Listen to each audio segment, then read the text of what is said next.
మీద మోహం తీరిపోద్ది, ఇంకో అమ్మాయి ఇలాగా వెళ్తానే ఉంటాడు. ఇంకా ముసలోడు అయిపోయిన 60 వచ్చేసినాయి, 70 వచ్చేసినాయి, 80 వచ్చేసినాయి, ఇంకా సెక్స్ కామం చేస్తూనే ఉంటాడు.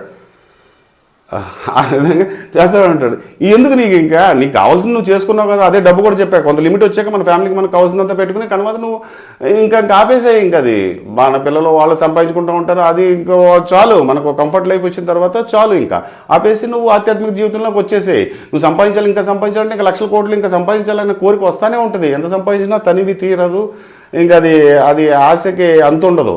సో ఆ విధంగా కాకుండా నువ్వు ఆపేసుకుని మనం మనసుని కంట్రోల్ మనం చేసుకుని మనం కౌన్సిలింగ్ ఇచ్చుకుని మనం చేసాం కదా చాలు కదా, ఇంకా చేసుకుంటే జీవితం అంతా ఏంటి, అసలు నేనే ఎవరో తెలుసుకోవాలి కదా, నేనేంటో తెలుసుకోవాలనే కదా అనే భావన నువ్వు ఎప్పుడైతే మనలోంచి మనం బర్నింగ్ ఒక కోరికలాగా దాన్ని జనింపజేస్తామో అప్పుడు మనకి అత్యాస అన్నదే ఉండకుండా తగ్గిపోద్ది.